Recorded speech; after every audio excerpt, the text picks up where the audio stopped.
ketika dibunuh oleh tuannya, maka berhak untuk diqisas tanpa hak pembunuhan tersebut. Dan inilah keadilan. Ya, karena Islam itu melihat dari sisi iman.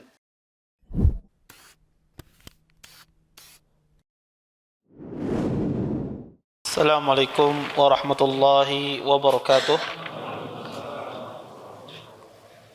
Innal hamdalillah nahmaduhu wa nasta'inuhu wa nastaghfiruh wa na'udzu billahi min shururi anfusina wa min sayyiati a'malina. May yahdihillahu fala mudilla lahu wa may yudlil fala hadiyalah. Asyhadu an la ilaha illallah wahdahu la syarika lah wa asyhadu anna Muhammadan abduhu wa rasuluh. فإن أصدق الحديث كتاب الله وخير الهدي هدي محمد صلى الله عليه وسلم وشر الأمور محدثاتها وكل محدثة في الدين بدعة وكل بدعة ضلالة وكل ضلالة في النار أما بعد. Bapak-bapak, ibu-ibu, ikhwan dan akhwat yang senantiasa dimuliakan oleh Allah Subhanahu wa taala. Alhamdulillah, segala puji bagi Allah Subhanahu wa taala dengan limpahan nikmat yang begitu besar, di antaranya nikmat iman, nikmat Islam, nikmat kesehatan, sehingga kita dimudahkan oleh Allah Subhanahu wa taala untuk melangkahkan kaki kita di tempat yang mulia ini. Mudah-mudahan apa yang kita cari, apa yang kita tuntut pada malam hari ini mendatangkan keberkahan dari Allah Subhanahu wa taala dan kita bisa mengambil manfaat dari apa yang akan disampaikan nantinya. Bapak-bapak, ibu-ibu, ikhwan dan akhwat, kita lanjutkan kajian kita tentang masalah ahkam jinayat. Wa an Abdullah bin Mas'ud radhiyallahu ta'ala anhu qala Rasulullah sallallahu alaihi wasallam awwalu ma yuqda bainan nas yaumal qiyamah fid dima, muttafaqun alaih. Dari Abdullah bin Mas'ud radhiyallahu ta'ala anhu, beliau berkata, Rasulullah SAW bersabda, perkara pertama yang diadili di antara umat manusia pada hari kiamat adalah masalah darah, yaitu masalah pembunuhan. Hadis ini dikeluarkan oleh Imam Bukhari dan Imam Muslim. Bapak Ibu, ikhwan dan akhwat yang dimuliakan oleh Allah Subhanahu wa taala, hadis ini menjelaskan kepada kita tentang besarnya masalah seseorang yang menumpahkan darah manusia. Sampai-sampai hal yang pertama kali Allah adili di antara manusia pada hari kiamat kelak adalah masalah pembunuhan. Ini yang pertama kali Allah Subhanahu wa taala adili di antara sekian banyak kezaliman manusia sesama yang lain. Perbuatan zalim manusia di muka bumi ini banyak sesama saudaranya. Ada yang merampok, ada yang mengambil harta saudaranya tanpa hak, ada yang berkhianat, maka banyak perbuatan zalim.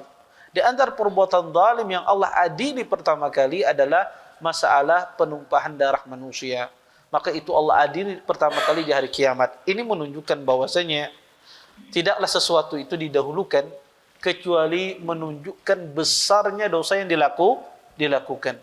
Ketika sesuatu itu didahulukan oleh Allah di hari kiamat kelak pertama kali, ini menunjukkan dosa yang sangat besar di hadapan Allah Subhanahu wa taala. Kemudian Bapak Ibu, ikhwan dan akhwat yang dimuliakan oleh Allah Subhanahu wa taala, sebagian orang mungkin mereka memiliki iskal, memiliki permasalahan di dalam hadis ini. Apa permasalahannya? Disebutkan di dalam hadis lain, Nabi SAW pernah bersabda, kata Nabi, awwalu ma yuhasabu bil abdu yaumal qiyamah as-salah. Kata Nabi SAW, pertama kali yang dihisab nanti di hari kiamat kelak adalah salat. Sedangkan di hadis ini pertama yang kali diadili adalah apa? Penumpahan darah. Mungkin di antara kita kok bisa bertentangan antara hadis yang satu dengan hadis yang lainnya. Sebetulnya dua hadis ini tidak bertentangan. Dua hadis ini tidak bertentangan dan dia berasal dari satu hadis yang sama. Bahwasanya kata Nabi sallam, awwalu ma yuhasabu bil abdu as-salah wa awwalu ma yuqda bainan nas ad-dima. Kata Nabi SAW, pertama kali yang dihisab di hari kiamat adalah salat. Dan pertama kali yang diadili oleh Allah adalah masalah penumpahan darah. Kata para ulama, pertama kali yang diadili oleh Allah Subhanahu wa taala, dihitung oleh Allah Subhanahu wa taala, dihisab oleh Allah adalah salat kalau itu berkaitan antara dia dengan Allah. Antara hak dia dengan Allah. Karena salat itu haknya Allah Subhanahu wa taala. Maka pertama kali antara hubungan manusia dengan Allah, yang pertama kali Allah hisab adalah salat. Tetapi ketika berkaitan antara hubungan manusia dengan makhluk yang lain, dengan manusia yang lain, maka yang pertama kali Allah adili adalah masalah penumpahan darah, sehingga tidak bertentangan. Ya, satu hadis dengan hadis yang lainnya. Ya, hadis yang pertama berkaitan antara haknya Allah dengan haknya manusia. Hadis yang kedua adalah berkaitan antara hak manusia dengan hak manusia yang lain. Maka masing-masing itulah yang pertama kali diadili oleh Allah Subhanahu wa taala. Kemudian ada beberapa faedah yang bisa kita ambil dari hadis ini. Pertama adalah tentang adanya nanti pengadilan Allah di hari kiamat kelak. Ya. Kalau seandainya di dunia manusia ini tidak mendapatkan keadilan, maka pastilah ada keadilan Allah di hari kiamat kelak. Maka seseorang jangan berkecil hati ketika dia tidak mendapatkan haknya di dunia. Pastilah dia akan mendapatkan haknya nanti di akhirat kelak, dan Allah tidak akan pernah lalai. Ya, sedikit pun hak kita tidak akan pernah terzalimi. Maka seorang muslim itu harus berbesar hati dia. Ketika dia tidak mendapatkan, ya, dia ditipu orang, ke pengadilan, kalah di pengadilan, haknya diambil, sudah dia berusaha kan, ya. Di dunia tidak ada pengadilan yang benar, tidak ada pengadilan yang adil, maka di hari kiamat akan diadili oleh Allah dengan seadil-adilnya. Makanya di antara akhlak yang paling mulia yang Allah sebutkan di dalam Al-Quran adalah berkata benar dan bersifat adil. Kata Allah, wa tammat kalimatu rabbika sidqan wa adla. Sesungguhnya telah sempurna kalimat Tuhanmu dengan kebenaran dan keadilan. Maka orang yang memiliki sifat benar, suka berkata benar, dan suka berbuat adil, ini sifat yang sangat mulia. Bahkan akhlak yang paling agung disebutkan di dalam Al-Quran, berkata benar dan berbuat adil. Karena berbuat adil ini sungguh susah, sungguh berat. Ya. Maka susah. Ketika Anda memegang sesuatu jabatan, ya, ketika Anda berada di suatu tempat yang memiliki wewenang, maka Anda akan susah berlaku adil sesama orang. Ya. Karena adil ini berat. Ya. Makanya Allah Subhanahu wa taala dalam Al-Qur'an mengatakan, wala yajmannakum syana'anu qaumin ala alla ta'dilu i'dilu wa aqrabu littaqwa. Kata Allah, janganlah kalian akibat benci terhadap suatu kaum kalian tidak bisa berlaku adil. Berbuat adillah, karena hal yang demikian mendekatkan kepada ketakwaan kepada Allah Subhanahu wa taala. Maka dalam kehidupan ini banyak sekali, ya, dilema-dilema, permasalahan-permasalahan. Dan keadilan itu kadang-kadang itu pahit. Ya, kita ingin berbuat adil pada satu orang, kadang-kadang pahit bagi dia. Tetapi subhanallah, ya, orang itu kalau dia bersikap adil, maka dia akan aman. Ya, betul dia pahit di awal, tapi dia akan aman. Aman dari apa? Dari segala berbagai macam risiko yang ada di dunia ataupun di akhirat. Maka kita berusaha berlaku adil, baik kita sebagai, ya, orang tua, baik kita sebagai seorang bos, baik kita sebagai seorang guru, baik kita sebagai seorang kepala sekolah, baik kita sebagai seorang pejabat, pegawai, maka harus berlaku adil sesama manusia. Kemudian yang kedua, dan faedah yang kedua yang bisa kita ambil dari hadis ini adalah, bahwasanya kita harus berhati-hati yang berkaitan dengan haknya anak Adam. Ya, karena dosa terhadap anak Adam ini tidak cukup kita hanya bertaubat kepada Allah. Wajib kita meminta maaf. Ya, wajib kita meminta maaf. Kalau dosa sama Allah, cukup kita itu bertaubat kepada Allah, sudah selesai. Tapi kalau dosa itu berkaitan dengan haknya anaknya Adam, ya, maka harus kita ini harus kita ini meminta tasamuh, meminta maaf kepada mereka. Karena urusannya tidak akan pernah beres sampai mereka memaafkan. Maka hati-hati terhadap hak-haknya orang lain. Wallahu taala alam. Baik. Kita lanjutkan.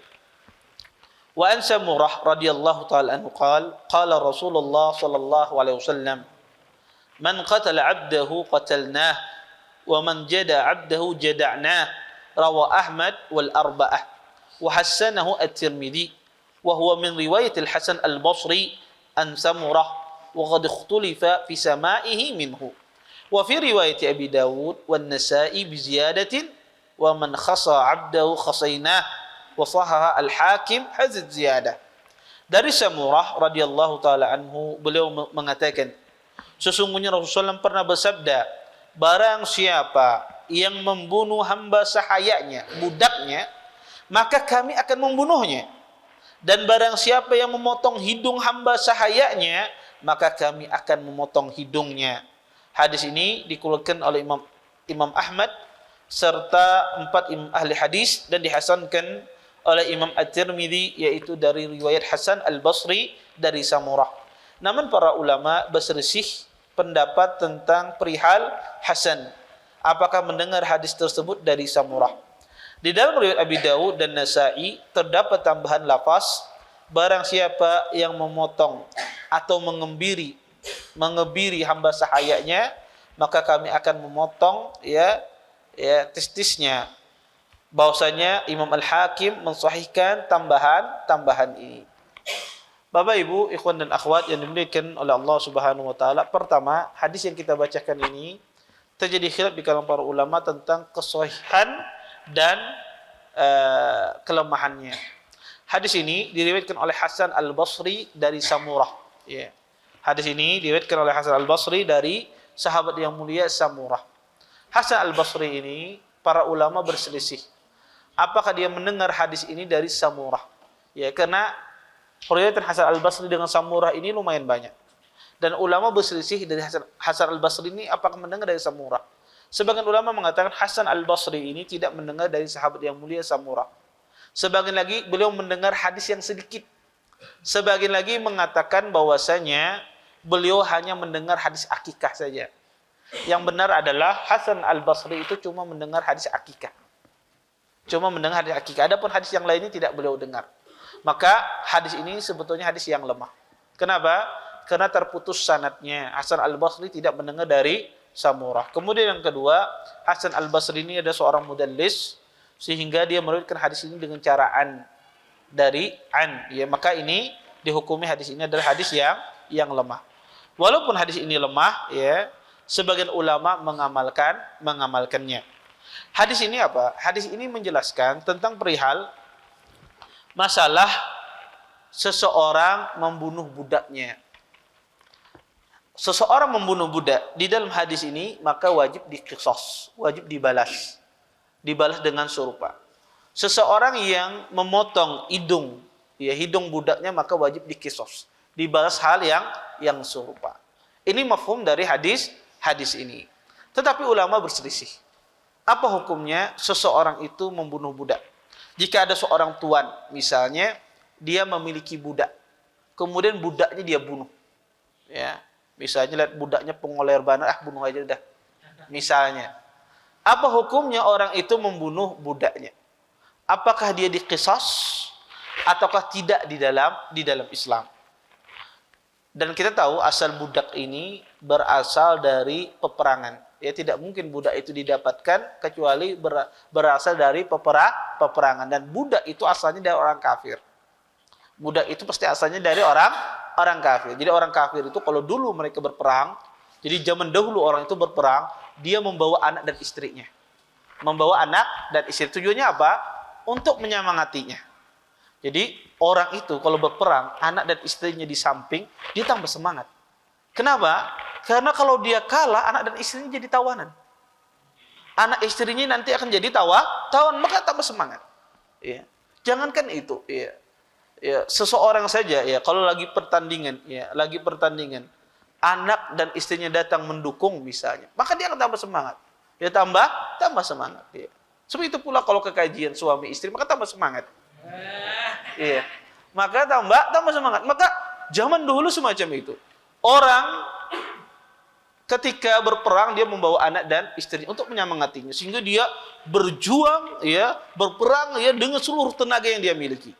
Maka ketika kalah peperangan, orang kafir ini, anak dan wanita itu tidak boleh dibunuh di dalam Islam. Orang tua, kemudian anak kecil, wanita tidak boleh dibunuh. Maka mereka itu menjadi tawanan ketika menang. Sehingga ketika jadi tawanan, jadi harta rampasan perang. Harta rampasan perang kemudian dibagikan kepada prajurit, para mujahidin. Sehingga disitulah seseorang mendapatkan budak. Nah, akhirnya budak ini dia beranak, maka anak-anaknya keturunannya tetap jadi budak kecuali dibebaskan. Taib. Maka Kalau ada orang memiliki budak, kemudian dia bunuh budaknya, apakah di Islam diqisas tuannya, majikannya akibat dia membunuh budaknya? Terjadi khilaf di kalangan para ulama. Sebagian ahlul ilm, ya Ibrahim An-Nakhai dan pendapat ulama yang lain, di antaranya Ibnu Islam Taimiyah, bahwa seorang budak ketika dia membunuh, seorang majikan ketika dia membunuh budaknya, maka diqisas dengan hal yang sama. Diqisas dengan hal yang sama. Apa dalilnya? Mereka berdalil dengan hadis ini. Tetapi hadis ini tidak hadis yang lemah. Kemudian pendapat yang kedua adalah jika seorang membunuh budaknya, maka dia tidak diqisas. Dia tidak dibunuh. Dan dia harus bayar saja. Membayar dia. Tetapi dia tidak diqisas. Kenapa tidak diqisas? Ya, karena berdasarkan keumuman ayat di dalam Al-Quran, Allah berfirman, ya ayyuhalladzina amanu kutiba alaikumul qisasu fil qatla al-hurru bil hurri wal abdu bil abdi wal unsa bil unsa. Kata Allah Subhanahu wa taala, wahai orang-orang beriman, telah diwajibkan atas kalian qisas di dalam pembunuhan. Orang yang merdeka ketika dia membunuh dengan orang merdeka maka diqisas. Budak ketika membunuh sama budak maka diqisas. Wanita membunuh sesama wanita maka diqisas. Di dalam ayat ini Allah tidak menjelaskan bahwasanya seorang yang merdeka membunuh budak itu diqisas. Tetapi Allah jadikan orang yang merdeka dengan orang yang merdeka, budak dengan budak. Para ulama sepakat, kata para ulama, mereka sepakat kalau budaknya membunuh majikannya ya, Pak. Ya, budaknya sarik lawan majikannya, kemudian dibunuh majikannya. Apakah budak itu diqisas? Iya, diqisas. Ulama ijma. Kenapa? Karena ya ulama sepakat ya, kalau budak membunuh majikannya maka budak itu diqisas. Ya. Atau seorang wanita membunuh laki-laki, ulama juga sepakat bahwasanya juga diqisas. Ya, pendapat yang rajih bahwasanya jika wanita membunuh laki-laki juga diqisas. Tetapi di dalam ayat ini tidak disebutkan antara orang merdeka membunuh orang budak. Berdasarkan ayat ini jumhur ulama mengatakan tidak diqisas. Dan ini juga salah satu pendapat Syekh Ibnu Baz, ya, Syekh bin Baz rahimahullah taala. Pendapat yang rajih dalam hal ini wallahu taala alam bahwasanya ketika seorang majikan ya atau seorang tuan membunuh budaknya maka juga dia diqisas. Diqisas. Kenapa? Karena kafaah di dalam Islam itu bukan masalah budak atau dia merdeka, tetapi adalah iman. Masalah iman. Selama dia budak beriman, budak yang beragama Islam, ketika dibunuh oleh tuannya, maka wajib diqisas. Ya. Berbeda hanya kalau budaknya adalah budak yang tidak beriman. Maka ini perbedaan permasalahannya nanti kita bahas. Tetapi kalau budak itu beragama Islam, maka dia ya ketika dibunuh oleh tuannya, maka berhak untuk diqisas tanpa hak pembunuhan tersebut. Dan inilah keadilan. Ya, karena Islam itu melihat dari sisi iman. Kemudian ya budak ini ada permasalahannya sangat unik ya. Permasalahan budak ini maka budak ini dalam fikih ada bab tersendiri. Ya, bab tersendiri. Kenapa? Karena permasalahan budak ini berbeda dengan permasalahan orang merdeka dalam masalah warisan, di dalam masalah ya, jinayat, di dalam masalah pernikahan, haid dan semisalnya. Maka budak ini memiliki karakteristik ya kekhususan tersendiri dalam masalah hukumnya. Maka di dalam masalah ini adalah kalau seandainya ada seseorang membunuh budaknya, maka hendaknya diqisas ya. Hakim mengqisas ya orang yang membunuh budaknya tersebut tanpa ya ada sebab tertentu. Kemudian kita lanjutkan hadis berikutnya. An Umar bin Khattab radhiyallahu taala anhu qala sami'tu Rasulullah sallallahu alaihi wasallam yaqul la yuqadul walidu bil waladi rawa Ahmad wa Tirmidzi wa Ibnu Majah wa Sahih Ibnu Jarud wal Baihaqi wa qala Tirmidzi innahu muttaribun. Dari Umar bin Khattab radhiyallahu taala anhu, beliau berkata, aku mendengar Rasulullah SAW bersabda, seorang ayah tidak boleh dibunuh. Seorang ayah tidak boleh dibunuh karena dia membunuh anaknya. Hadis ini dikeluarkan oleh Imam Ahmad, Tirmidzi, Ibnu Majah dan disahihkan oleh Ibnu Jarud dan Al-Baihaqi. At-Tirmidzi mengungkapkan hadis ini adalah hadis yang muttarib. Bapak Ibu, ikhwan dan akhwat yang dimuliakan oleh Allah Subhanahu wa taala, hadis ini ya terjadi khilaf di kalangan para ulama ya tentang masalah hadis ini. Ya, hadis ini adalah hadis yang sangat masyhur di kalangan fuqaha. Bahwasanya seorang ayah tidak boleh dibunuh akibat dia membunuh anaknya. Jadi dalam Islam hukum bunuh, orang membunuh juga dihukum bunuh. Tetapi di dalam hadis ini dikatakan bahwasanya seorang ayah tidak boleh dia diqisas akibat dia membunuh anaknya. Termasuk dalam hal ini seorang ibu tidak boleh dibunuh akibat dia membunuh anaknya. Hadis ini sangat masyhur di kalangan fuqaha sampai-sampai sebagian muhaddisin akibat masyhurnya hadis ini mereka melupakan mencari sisi sanadnya. Karena kadang-kadang subhanallah ketika suatu hadis itu sangat masyhur, kadang-kadang kita terlena. Ya, kayaknya sudah sahih aja ini. Ya, sangat saking masyhurnya hadis ini. Ya. Tetapi subhanallah, hadis ini terdapat banyak kelemahan di dalam sanadnya. Di dalam sanadnya ada seorang rawi yang bernama Hajjaj bin Artah. Hajjaj bin Artah ini ada seorang rawi yang lemah. Kemudian yang kedua, Hajjaj bin Artah ini ada seorang rawi yang mudallis. Meriwayatkan hadisnya dengan cara an. Di sini beliau meriwayatkan hadis ini dengan an di dalam sanad hadis ini. Oleh karena itu para ulama melemahkan hadis ini. Berdasarkan ini terjadi khilaf di kalangan ulama, khilaf yang sangat lebar tentang masalah apakah seorang ayah atau seorang ibu ketika dia membunuh anaknya dia diqisas ataukah tidak. Itu jadi khilaf. Sebagian besar para ulama melihat, memandang bahwasanya seorang ayah atau seorang ibu ketika dia membunuh anaknya tidak diqisas. Tidak diqisas. Kenapa? Pertama, mereka berdalil dengan banyak dalil. Di antaranya adalah mereka berdalil dengan hadis yang kita bacakan ini, ya. Hadis Umar bin Khattab radhiyallahu taala anhu, bahwasanya beliau menjelaskan meriwayatkan hadis ini dari Nabi sallallahu alaihi wasallam, bahwasanya Rasulullah SAW bersabda, seorang ayah tidak diqisas akibat dia membunuh anaknya.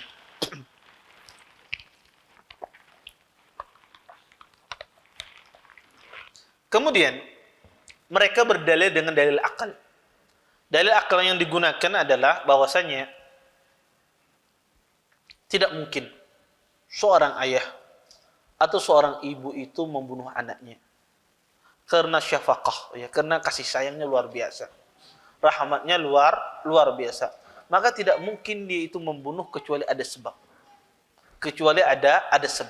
Sehingga dia tidak mungkin diqisas akibat kasih sayang tersebut. Ya, maka kata para ulama ya, yang mengatakan tidak diqisas karena kasih sayang orang tua itu tidak mungkin dia membunuh anaknya. Sehingga akibat kasih sayang yang besar ini, kalau terjadi demikian, pasti ada sebab tertentu yang tidak mungkin bisa diungkapkan. Ya. Sehingga mereka mengatakan tidak diqisas. Ya. Sebagian lagi berpendapat kalau yang membunuh itu ibu, maka dia diqisas. Tapi kata Imam Malik, kalau yang membunuh itu adalah seorang ayah, maka dia tidak diqisas. Karena ya syafaqah ayah itu lebih besar. Kasih sayang ayah itu lebih besar daripada kasih sayang seorang ibu. Ya, ini pendapat Imam Malik. Ya. Pendapat yang lain, pendapat para ulama yang lain, bahwasanya seorang tua jika dia membunuh anaknya, maka dia diqisas. Dan inilah pendapat yang rajih. Dan ini juga dikuatkan oleh Syekh Utsaimin rahimahullah taala, bahwasanya orang tua kalau dia membunuh anaknya maka dia diqisas. Kenapa? Pertama, keumuman ayat.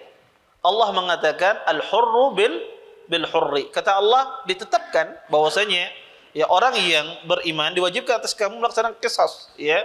Berkenan dengan orang yang dibunuh. Orang yang merdeka dengan orang merdeka. Baik itu dia ada hubungan ayah dan anak atau ibu dengan anak, maka dihukum. Kemudian yang kedua, kata para ulama, apalagi zaman sekarang, fitrah manusia kadang-kadang sudah rusak. Yang seharusnya ayah dan ibu menyayangi anaknya, akibat fitrah manusia itu rusak. Ya, dengan berbagai macam kerusakan pada zaman sekarang, maka rasa kasih sayang itu bisa hilang. Ya, rasa kasih sayang itu bisa hilang, dan itu kita dapati. Berapa banyak orang kadang-kadang mencincang anaknya, ya, membunuh anaknya tanpa ada belas kasihan. Padahal itu adalah anaknya sendiri. Maka kata para ulama, ya, fitrah itu bisa rusak. Ya, dengan rusaknya apa? Zaman. Maka ya bisa berubah. Yang orang tua yang seharusnya memiliki sifat penyayang menjadi bengis dan kejam. Ya. Maka kata mereka, maka harus diqisas. Dan pendapat inilah pendapat yang benar. Bahwasanya jika orang tua tersebut membunuh dengan sengaja anaknya tanpa ada sebab tertentu, dia bunuh dengan sengaja, maka di dalam Islam diqisas orang tua tersebut. Taib. Apa dampaknya ketika orang tua itu membunuh anaknya? Apa dampaknya? Dampaknya adalah ketika orang tua itu membunuh anaknya, pertama dia diqisas. Kemudian yang kedua, apakah dia mendapatkan warisan dari anaknya? Maka tidak mendapatkan. Contoh misalnya, ada orang tua memiliki anak, ya, anaknya kaya raya misalnya, kemudian dia bunuh. Anaknya dia racuni, kemudian meninggal anaknya.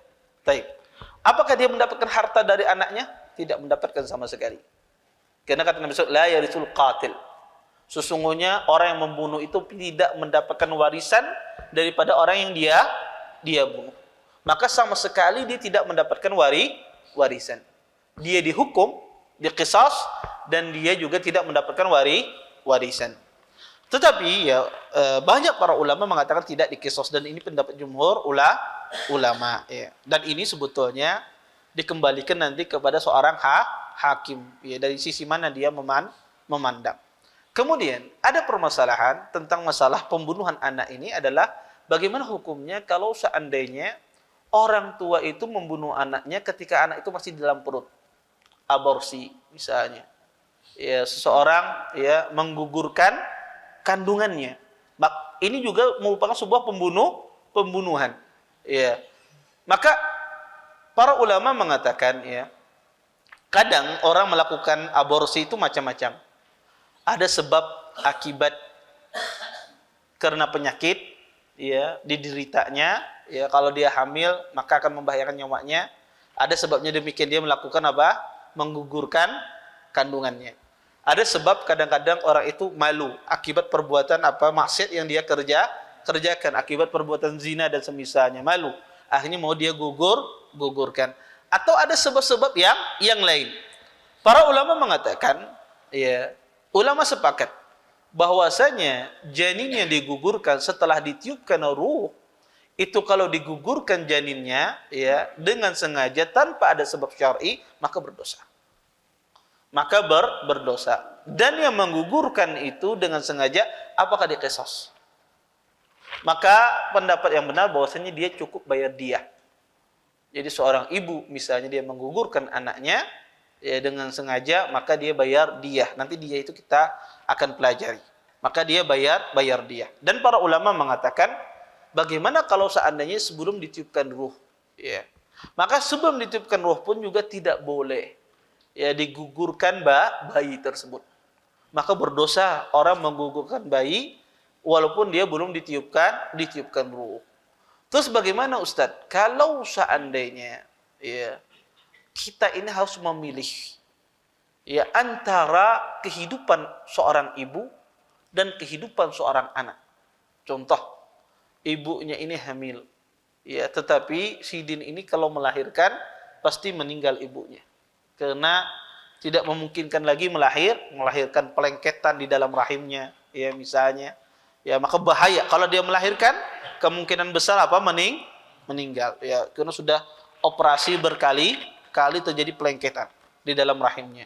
Kemudian, ya, yang satu bahwasanya kalau ibunya ini melahirkan maka ibunya akan meninggal. Dari sisi lain dia harus memilih menggugurkan anaknya. Tapi boleh enggak dalam kondisi semacam ini seseorang menggugurkan, membunuh anaknya, atau dia memilih seorang suami istrinya meninggal? Sebagaimana di dalam Islam, bagaimana Islam memandang masalah ini? Maka kedua-duanya adalah sama-sama membunuh. Ya. Dibiarkan, kalau dia membiarkan maka ibunya ini meninggal hitungan dokter karena tidak bisa melahirkan. Ya. Kalau seandainya dipilih anaknya, maka ya kalau digugurkan berarti membunuh anaknya. Sedangkan ini sudah ditiupkan ruh. Ya. Maka kata para ulama di sini dilihat, ya, mana mudaratnya yang paling ringan di antara dua hal ini. Mana yang lebih ringan? Apakah membiarkan sang ibu ini hidup ataukah membiarkan anak ini hidup? Mana yang lebih ringan di antara dua mudarat ini? Ya, tentu di dalam Islam kita tidak boleh ya membunuh seseorang dalam rangka untuk mengamankan diri kita, tidak boleh. Contoh misalnya, pian ya dikacak preman. Ya, karena ini dendam lawas lawan pian. Pian dikacak preman, berdua, pian berkawan berdua. Dipasungnya. Kemudian salah satu kawannya Ikam, bunuh itu Ikam aku selamatkan. Bunuh kawan Ikam aku selamatkan. Boleh tidak orang ini membunuh kawannya? Tidak boleh. Ulun terpaksa Ustaz, terpaksa dalam kondisi ini tidak boleh. Atas dasar apa Anda membiarkan diri Anda hidup kemudian membunuh orang lain? Walaupun dipaksa tidak boleh dalam Islam. Dipaksa menumpahkan darah orang lain. Iya. Sama seperti seseorang ya di dalam Islam, orang musuh misalnya menawan kaum muslimin. Dulu zaman dahulu sebagian orang itu ketika dia menawan kaum muslimin, ditawan ya. Jadi strategi perang zaman dahulu, ditawan kemudian dijadikan perisainya adalah tawanan ini. Jadi kalau memanah yang terkena apa? Tawanan ini. Jadi dijadikan perisai. Ya, dijadikan perisai. Bagaimana kalau seandainya seorang muslim berperang kemudian muslimnya itu dijadikan tawanan, ya. Bagaimana ini hukumnya? Boleh tidak dipanah? Boleh tidak ditembak? Kalau ditembak, nembak kawan itu jadikan tembak. Kalau tidak ditembak, musuh yang nembak kita, musuh yang memanah kita. Ini seperti apa di dalam Islam? Maka ini dilihat mana mudaratnya yang lebih ringan. Sama seperti ini kasusnya. Mana mudaratnya yang lebih ringan? Apakah dia membiarkan anaknya itu hidup ataukah membiarkan ibunya hidup? Maka kata para ulama, membiarkan ibu itu hidup itu lebih besar manfaatnya dan lebih sedikit mudaratnya ketimbang membiarkan anak ini hidup. Dengan apa? Pertama, karena tidak ada jaminan anak itu ketika lahir di dunia ini dia hidup. Tidak ada jaminan. Ya. Dan sebaliknya seorang ibu ini kemungkinan besarnya dia meninggal. Kemudian yang kedua, peran seorang ibu itu sangat besar di dalam rumah tangga, di dalam kehidupan. Apalagi dia memiliki banyak anak. Ketika hilang, ya sang ibu ini berapa banyak anak itu rusak akibat ibunya sudah tidak ada. Ya, akibat entah itu bercerai, entah ibunya meninggal, maka banyak anak-anak itu rusak. Ya akibat rumah ya orang tuanya tidak ada di rumahnya, apalagi seorang ibu. Maka ibu ini ibaratkan apa? Madrasah, ya sekolahan di dalam rumah. Kata para ulama, ya kalau seandainya sang ibu itu tidak ada, maka terjadi kerusakan kepada banyak anaknya. Kalau sedangkan janin ini tidak ada, maka tidak berdampak kepada yang lain. Kemudian yang ketiga, ya kalau seandainya ya janin ini tidak ada, maka sang ibu ini ya bisa dia hamil lagi kalau seandainya Allah sembuhkan penyakitnya. Ya. Kemudian yang keempat kata para ulama, ibu ini ya banyak kaitannya ya dengan anaknya, dengan suami. Sedangkan anak yang ini maka tidak ada keterkaitan sama sekali, tidak ada ketergantungan sama sekali. Ya. Kadang sebagian suami itu sangat bergantung sama istrinya. Anda lihat ya, apalagi zaman sekarang, bagaimana ketergantungan seorang suami terhadap istri. Dompet minta cariakan. Ya. Iya, baju minta ambilkan. Maka banyak sekali ketergantungan. Kadang suami itu tidak tahu dia naruh uangnya di mana, dompet istrinya yang hafal. Iya, di sini. Iya. Maka banyak ketergantungan manusia dengan seorang ibu. Maka kata para ulama di sini, ya maslahat yang terbesar adalah membiarkan ibunya hidup. Dalam kondisi semacam ini, apakah boleh dia menggugurkan janinnya? Ya, demi apa? Karena dia harus memilih di salah satunya, maka ini diperbolehkan. Tetapi kalau tidak ada sebab syar'i, ya tidak ada sebab syar'i yang menggugurkan janinnya, menggugurkan kandungannya, ya tidak ada sebab syar'i, maka ini tidak boleh. Ya ini tidak boleh di dalam Islam. Haram hukumnya dan termasuk dosa besar membunuhnya nyawa. Baik. Kita lanjutkan ke hadis berikutnya. Wa Nabi Juhaifah radhiyallahu taala anhu qala Qultu ya Rasulullah, qultu li Ali radhiyallahu taala anhu, hal indakum syai'un minal wahyi ghairul Qur'an? Qal la, walladhi falaqal habbah wa bara'an nasamah illa fahmun yu'tihi Allah ta'ala rajulan fil Qur'an. Wa ma fi hadhihi sahifah? Qultu wa ma fi hadhihi sahifah? Qal al-aqlu wa fikakul asir wa la yuqtalu muslimun bikafirin. Rawahul Bukhari. Dari Abu Juhaifah radhiyallahu taala anhu, beliau mengatakan, aku bertanya kepada Ali radhiyallahu taala anhu, apakah kalian mendapatkan wahyu selain dari Al-Quran? Dia menjawab, tidak. Sungguh demi zat yang menumbuhkan bibit dan menciptakan ruh, kecuali hanya anugerah pemahaman yang diberikan Allah kepada seseorang tentang Al-Quran dan apa yang terdapat dalam lembaran-lembaran ini. Aku kembali bertanya kepadanya, apa yang tercantum di dalam lembaran-lembaran ini? Dia menjawab, saksi denda, hukum pembebasan tawanan, dan larangan membunuh seorang muslim karena dia membunuh orang kafir.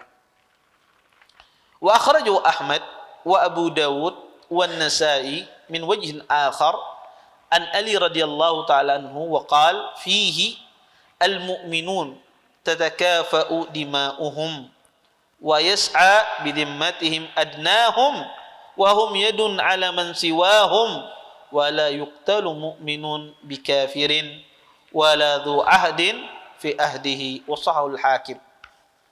Dan dikeluarkan oleh Imam Ahmad dan Abu Dawud dari jalur lain dari Ali radhiyallahu taala anhu, beliau berkata, orang-orang mukmin setara dalam hak darah dan setara juga dengan orang yang dijamin oleh kaum muslimin yang terendah. Mereka juga senantiasa bahu-membahu dalam menghadapi musuh-musuh mereka. Tidak boleh seorang mukmin itu dibunuh karena membunuh orang kafir, dan tidak boleh orang kafir dhimmi dibunuh selagi masa perjanjian belum usai. Hadis ini dikeluarkan oleh Imam Hakim. Bapak Ibu, ikhwan dan akhwat yang dimuliakan oleh Allah Subhanahu wa taala, di dalam hadis ini yang kita bacakan ini menjelaskan kepada kita bahwasanya tidak boleh seorang muslim itu dibunuh akibat dia membunuh orang kafir. Maka tidak boleh dibunuh. Kalau ada orang muslim misalnya dia membunuh orang kafir dhimmi, maka apakah dia dibunuh? Hukumannya tidak dibunuh. Ya tidak dibunuh. Tetapi dia bayar. Tetapi dia tidak dibunuh. Ya beda orang muslim membunuh orang muslim. Maka apa hukumannya? Diqisas? Ya, diqisas. Kalau keluarganya menuntut, maka diqisas. Tetapi ketika ada seorang muslim membunuh misalnya orang kafir, maka apakah dia diqisas? Tidak. Di dalam Islam tidak hukum diqisas. Berdasarkan hadis yang kita bacakan tadi. Dan kita harus tahu, orang kafir itu beraneka ragam, bermacam-macam. Pertama, ada orang kafir itu disebut dengan kafir harbi. Kafir harbi ini adalah orang kafir yang melakukan peperangan dengan kaum muslimin.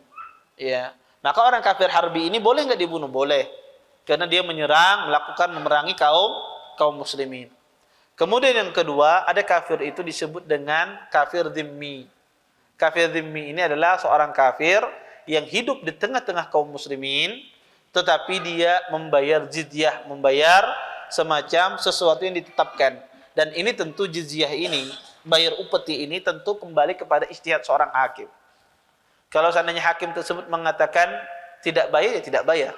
Ini kembali kepada ijtihad seorang hakim. Kemudian ada kafir itu disebut dengan kafir musta'man. Ya, orang kafir yang meminta perlindungan keamanan. Ya, perlindungan keamanan. Maka harus dilindungi. Ya. Kemudian ada yang kafir itu kafir mu'ahad. Kafir mu'ahad itu adalah orang kafir yang melakukan perjanjian dengan kaum muslimin, tidak saling menyerang, ya, tidak saling membunuh, ya. Maka ini, ya, tidak boleh, ya, tiga jenis orang kafir ini tidak boleh dibunuh. Orang kafir dhimmi, kafir mu'ahad, ya, kafir musta'man, maka ini tidak boleh dibunuh. Bapak Ibu, ikhwan dan akhwat yang dimuliakan oleh Allah Subhanahu wa taala, kita lanjutkan sedikit. Maka orang-orang kafir tersebut tidak boleh dibunuh. Orang kafir dhimmi, mu'ahad, musta'man tidak boleh. Berdosa seorang muslim membunuh membunuhnya. Adapun harbi itu boleh karena dia adalah memerangi, membunuh kaum muslimin. Maka seorang muslim diperbolehkan. Tidak ada kehormatan pada darahnya, tidak ada kehormatan pada hartanya. Ya, karena dia memerangi, menyerang kaum muslimin. Adapun orang kafir tadi tersebut diharamkan. Bahkan kata Nabi sallallahu alaihi wasallam, "Man yaqtul muahidan ya lam yashum raihatal jannah." Dalam sebagian riwayat lam yajid rihaha. Barang siapa yang membunuh seorang muahad, maka dia tidak akan mencium bau surga. Maka ini larangan keras seseorang membunuh orang-orang kafir yang disebutkan tadi, yaitu muahad, musta'man, zimmi. Maka ini tidak boleh ya diambil hartanya, tidak boleh diambil kehormatannya, tidak boleh ditumpahkan darahnya. Kemudian hadis ini menjelaskan beberapa faedah yang sangat banyak. Ya, di antaranya pertama adalah tidak ada perbedaan qisas antara sesama kaum muslimin. Bahwa sesama kaum muslimin ketika dia membunuh ada hukuman qisas. Yang ada perbedaan antara ketika seorang muslim membunuh orang kafir. Bagaimana kalau seandainya orang kafir membunuh orang muslim? Apakah dia qisas? Iya, dibunuh. Kalau ada orang kafir membunuh orang muslim, maka dia dibunuh. Tapi orang muslim ketika dia membunuh orang kafir, dia tidak diqisas, tapi dia membayar fidyah ya, sebagaimana nanti ditetapkan oleh seorang hakim. Kemudian yang kedua, hadis ini juga menjelaskan bahwasanya ahlul bait, keluarga Nabi, yaitu ahlul bait itu adalah keluarga Rasulullah SAW, istri beliau, anak-anak beliau, kemudian ya, sepupu-sepupu Nabi SAW, paman-paman beliau yang masuk Islam. Maka ahlul bait itu mereka tidak memiliki kekhususan ya yang Allah berikan kepada mereka. Maksudnya di dalam masalah ilmu. Dan ini menepis tuduhan bahwasanya di ahlul bait ada ilmu yang tidak dimiliki oleh para sahabat yang lain. Ini keliru. Kenapa? Karena Ali di dalam hadis ini menafikan. Sahabat ini bertanya, adakah selain wahyu yang dikhususkan untuk kalian? Kata Ali, tidak ada kecuali Al-Quran dan hadis Nabi SAW. Maka ini menafikan tidak ada sesuatu yang Nabi khususkan bagi keluarga beliau. Sehingga ada sebagian orang mengatakan Ali itu babul ilm, pintunya ilmu. Ya, pintunya ilmu dan seterusnya. Sehingga pada Ali ada ilmu yang tidak ada pada para sahabat. Ada hal-hal yang dikasih tahu oleh Nabi, kekhususan tidak ada para sahabat. Maka ini keliru. Ya. Maka semua ya yang ada itu Al-Quran dan hadis Nabi SAW. Tidak ada pengkhususan satupun. Ustadz, bukankah ada sebagian sahabat itu dikhususkan hadis-hadis? Ya, mungkin tidak disampaikan kepada yang lain. Kita katakan betul. Pada zaman dahulu sebagian sahabat itu ya mereka takut untuk memberitakan hadis. Karena tanggung jawabnya besar. Sehingga ketika ditanya tentang sebuah hadis, mereka tidak menjawab, kemudian mereka serahkan kepada sahabat yang lain. Pergi ke sahabat situ saja untuk bertanya. Pergi lagi ke sahabat ini bertanya, ya sahabat ini takut untuk menceritakan sebuah hadis. Pergi ke sahabat itu, terus muter lagi ke orang yang pertama. Ya, saking zaman dulu saking takutnya. Tetapi hal tersebut ya bukan berarti hadis itu ada yang tidak tersampaikan. Hadis itu semuanya tersampaikan. Ketika tidak ada di sahabat ini, maka sahabat yang lain yang menceritakannya. Dan sahabat mustahil menyembunyikan hadis Nabi SAW. Sehingga tidak ada kekhususan tertentu bagi keluarga Nabi dari sisi ya pengetahuan ilmu dan seterusnya. Maka semuanya sama. Maka kata Ali, tidak ada sesuatu yang dikhususkan bagi kami kecuali Al-Quran yang Allah turunkan. Ya. Kemudian ya, di dalam hadis ini juga menjelaskan bahwasanya manusia itu bertingkat-tingkat di dalam memahami sesuatu dan itu sunnatullah. Ya, manusia itu ada yang cepat paham, ada yang lambat, ada yang kurang, ya. Maka pemahaman manusia itu bertingkat-tingkat, tetapi agama Islam ini adalah agama yang mudah dan bisa dipahami oleh semua orang. Wallahu taala alam, mungkin ini saja yang dapat saya sampaikan, mudah-mudahan bermanfaat. Kalau ada yang bertanya silahkan. Ada yang mau bertanya, tafadhol. Yang membunuh itu orang yang membunuhnya sengaja tetap warisan. Iya. Apa hukumnya orang yang membunuh tidak sengaja? Apakah dia dapat warisan? Maka orang yang membunuh tidak sengaja, ya, contoh misalnya dia ya nembak burung, sekalinya abahnya naik pohon misalnya ditembak. Iya. Maka tertembak ayahnya. Apa hukumnya? Dia tidak sengaja, dia ingin nembak burung. ya, ternyata tertembak, ya, ayahnya yang berada di atas pohon. Maka di dalam Islam, kalau pembunuhan itu tidak sengaja maka dia mendapatkan warisan. Karena yang disebutkan tidak mendapatkan adalah pembunuh dengan sengaja. Kalau dia tidak sengaja maka tidak menghalangi dia untuk tidak mendapatkan warisan. Wallahu taala a'lam. Tapi ada yang lain? Okay. Sudah kalau secara syariat kan dari perang dengan orang kafir. Tapi kalau di Indonesia memang sudah ada kasta-kastanya yang berasal dari budaya Buddha dan itu yang di Indonesia. Jadi memang sejak zaman dulu ada kasta-kasta masih SD Brahmana, seterusnya Satria. Jadi ini memang ada kasta Buddha. Jadi itu dari dulu pasti secara syariat ini yang begini apa juga bisa disebut Buddha. Dan ini turun-temurun sejak zaman dahulu. Bahkan sampai nenek saya masih punya Buddha karena kasta itu. Nah ini secara syariat apa bisa budak atau memang tidak sah budak seperti ini? Ya, pertama dikatakan budak itu adalah ketika dihasilkan dari peperangan antara orang Muslim dengan orang kafir. Jika hasilnya bukan dari itu maka itu bukan budak. Iya, bukan budak. Ya, di Indonesia tidak ada peperangan. Ya, tidak ada peperangan. Ya, maka itu bukan budak. Ya, sehingga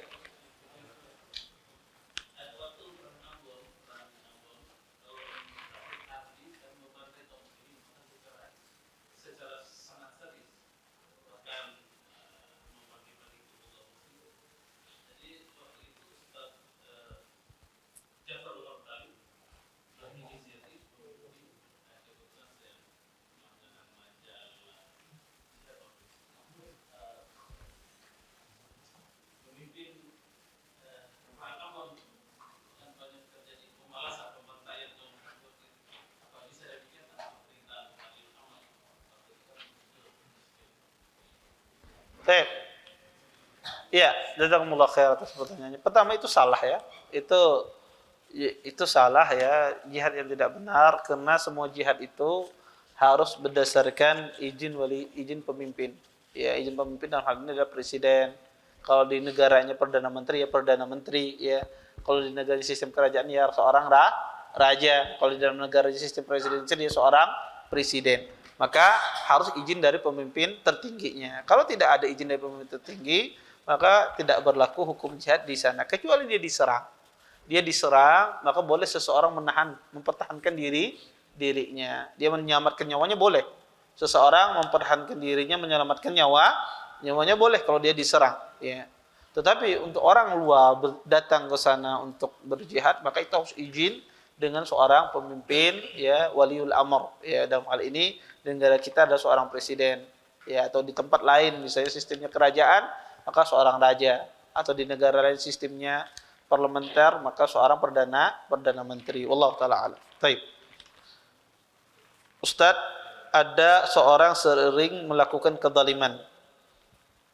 Setelah sudah mulai sadar, dia minta maaf lewat grup WA.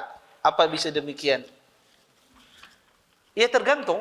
Kalau seandainya ya yang dizalimi itu ada di grup WA dan dia memaafkan, ya alhamdulillah.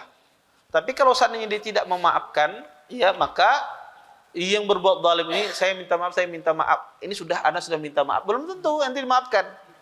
Ya, sampai Anda pastikan bahwasanya Anda pernah berbuat zalim kepada orang tersebut. Ya, Anda datangi. Ya, Anda dulu bahari pernah mengambil duit ikam. Berapa ikam ambil? 10 juta. Oh, ganti orang misalnya. Maka harus Anda ganti. Harus Anda bayar. Kalau di sini misalnya, dulu bahari saya ngambil uang antum berapa? 10.000 kata Pak, anak ikhlas saja itu kata Pak, harus saya ganti misalnya.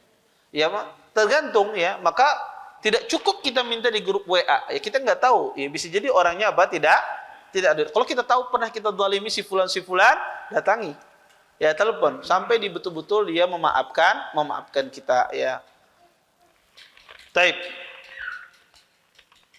Setelah selesai mensolatkan jenazah dan mengubur, apakah ada doa yang dipimpin atau doa masing-masing? Tidak ada doa yang dipimpin. Setelah menguburkan jenazah, itu doa masing-masing. Di atas salah satu kesalahan yang banyak di kuburan, pertama, adanya mawaid, nasihat di kuburan. Ya, sebetulnya di kuburan itu apakah boleh ada nasihat? Boleh kalau itu jarang sekali. Ada momentum tertentu misalnya diingatkan orang, ya. Maka boleh di momentum. Tapi kalau setiap menguburkan orang ada nasihat itu tidak benar. Ya, dan bukan seperti itu sunnahnya di dalam para salaf, ya. Dan ini pernah terjadi, subhanallah, ini dan saya lihat sendiri. Ya, di di kota Madinah ketika meninggal Syekh Musa Al-Nasr. Ketika meninggal Syekh Musa Al-Nasr, saya saat itu juga ikut menguburkan di Baqi. Pada saat itu banyak orang-orang murid-murid beliau banyak, ya, bersedih, ya, Syekh Musa ya tabrakan saat itu. Banyak orang kehilangan beliau. Ketika dikuburkan di Baqi, ada salah satu murid beliau memberikan nasihat, dan itu tidak terbiasa kita, ya, di kota Madinah memberikan nasihat, ya, tentang meninggalnya ini langsung ditegur oleh masyayikh. Di antara syekh yang menegur adalah Syekh Abdul Razak pada saat itu. Ini langsung diingkari, ya, langsung diingkari. Kenapa? Karena tidak seperti itu disyariatkan. Sewaktu-waktu boleh, di waktu-waktu tertentu. Tetapi, ya, sunnahnya di kuburan itu ketika kita kuburkan orang tersebut, maka kita berdoa masing-masing. Tidak dipimpin, tidak ada nasihat-nasihat. Kalau ada hal yang ingin dibutuhkan, mungkin, ya, mayit ini mungkin banyak utang misalnya saat itu, ya, kita tahu mayit banyak utang, maka tidak apa-apa disampaikan di kuburan kalau ada ini mayit. Kalau kita tahu, tapi kalau kita tahu mayit ini tidak ada apa-apa, maka tidak perlu adanya nasihat. Setelah dikuburkan langsung kita berdoa masing-masing, ya. Berapa lama berdoanya terserah. Ya, Anda berdoa 10 menit, 15 menit. Kalau itu orang tua Anda, maka berdoalah Anda, ya, sebanyak-banyaknya, ya, untuk ampunan beliau. Wallahu taala alam. Tapi ada lagi yang lain? Ketika seorang muslim menzalimi orang muslim lainnya, kan Ustaz. Tapi kemudian hari orang yang menzalimi ini sadar kalau Ustaz. Tapi kan orang yang dizalimi ini kada tahu keberadaannya di mana, entah meninggal, entah pergi jauh. Tapi orang yang menzalimi ini sudah berusaha mencari apakah statusnya di akhirat untuk akan mendapatkan balasan, Ustaz. Iya. Pertama, kezaliman itu banyak. Ada kezaliman itu bentuknya dalam bentuk fisik. Ada kezaliman itu bentuknya dalam bentuk materi. Ada kezaliman itu bentuknya dalam bentuk kehormatan. Maka ini masing-masing ada. Kalau bentuknya seperti bentuknya kehormatan, contoh misalnya, saya suka menggibah orang dahulu. Apa-apa saya gunjing, iya. Lihat ada sedikit orang ini saya gunjing, saya gibahi. Maka kalau seandainya orang yang digibahi itu tidak tahu Anda pernah menggibahnya, kemudian Anda bertaubat, maka cukup Anda meminta ampun kepada Allah dan puji dia di majlis-majlis dulu Anda mengejeknya, atau di teman-teman dulu Anda menggibahnya, puji dia. Kalau seandainya dia tidak tahu, ya. Kalau seandainya dia tahu, Anda minta maaf, datang. Kalau seandainya tidak memaafkan, Anda berusaha meminta maaf, lakukan hal maksimal. Tidak mau, maka serahkan urusannya kepada Allah Subhanahu wa taala. Tapi kalau dia tidak tahu, maka tidak perlu Anda datang. Karena kalau Anda datang bisa jadi bertambah masalah. Bahari ulun menggibahi pian. Asalnya nya kada sarik lawan antum jadi sarik. Apa yang antum gibahi misalnya? Ya, akhirnya malah berkelahi bisa jadi. Demikian. Kemudian yang kedua adalah kalau seandainya itu berkaitan dengan harta, menzaliminya berkaitan dengan harta, menipu, mencuri misalnya, atau hal-hal yang berkaitan dengan sifatnya harta, maka cara bertobatnya adalah kembalikan harta tersebut kepada orangnya. Ustadz, orangnya kadada lagi, kada tahu lagi di mana, sudah tahu, cari keluarganya. Kalau keluarganya tidak ada, ahli warisnya tidak ada, sudah saya maksimal mencari, maka sedekahkan harta yang Anda ambil saat itu tanpa hak, diniatkan untuk orangnya. Saya sedekahkan, misalnya dulu saya pernah ngambil Ustaz 500.000 misalnya. Pernah menipu atau apalah berkaitan dengan harta, sedekahkan ke masjid. Ketika Anda sedekahkan, niatkan pahalanya untuk si fulan. Ustaz ternyata 2 hari datang orangnya belum bersedekah misalnya. Baik. Maka kembalikan. Anda kasih pilihan sama dia. Harta antum bahari, Anda sedekahkan. Kalau antum mau silahkan, pahalanya itu antum. Kalau antum tidak mau saya ganti. Kata saya ganti aja, anak ada percaya lawan antum katanya saya. Maka antum ganti. Maka antum ganti 500.000 yang dulu pernah antum zalimi. Ya. Ini kalau berkaitan dengan harta, ya, kalau kita pernah melakukan kezaliman sifatnya bentuknya harta. Kalau kita pernah kezaliman bentuknya sifatnya pernah memukul orang bahari, ya pernah menampar orang atau semacam itu yang berkaitan dengan fisik manusia, maka antum datang kepada dia, ya Anda dulu pernah memukul antum, gimana ini? Jadinya balas ya harus terima antum. Kalau dibalas maka dibalas ya. Tetapi tentu tidak boleh berlebihan. Ya dia membalas dengan balasan yang setimpal. Tapi kalau seandainya tidak ada orangnya, maka cukup antum meminta ampun kepada Allah Subhanahu wa taala, dan mudah-mudahan Allah Subhanahu wa taala menghapuskan dosa kita semacam itu. Wallahu taala. Nah, itu jadi kalau berkaitan, jadi dilihat jenis kezalimannya. Apakah berkaitan dengan harta, berkaitan dengan kehormatan orang, atau berkaitan dengan fisik orang. Wallahu taala alam. Baik, saya kira cukup ya untuk pertemuan kali ini. Kita tutup dengan doa majelis. Subhanallahumma bihamdika asyhadu an la anta astaghfiruka wa atubu ilaik. Assalamualaikum warahmatullahi wabarakatuh. Terima kasih. Jazakumullah khairan wa barakallahu fikum. Video ini dibuat atas partisipasi dari donasi Anda. Semoga menjadi amal jariah bagi Anda semuanya.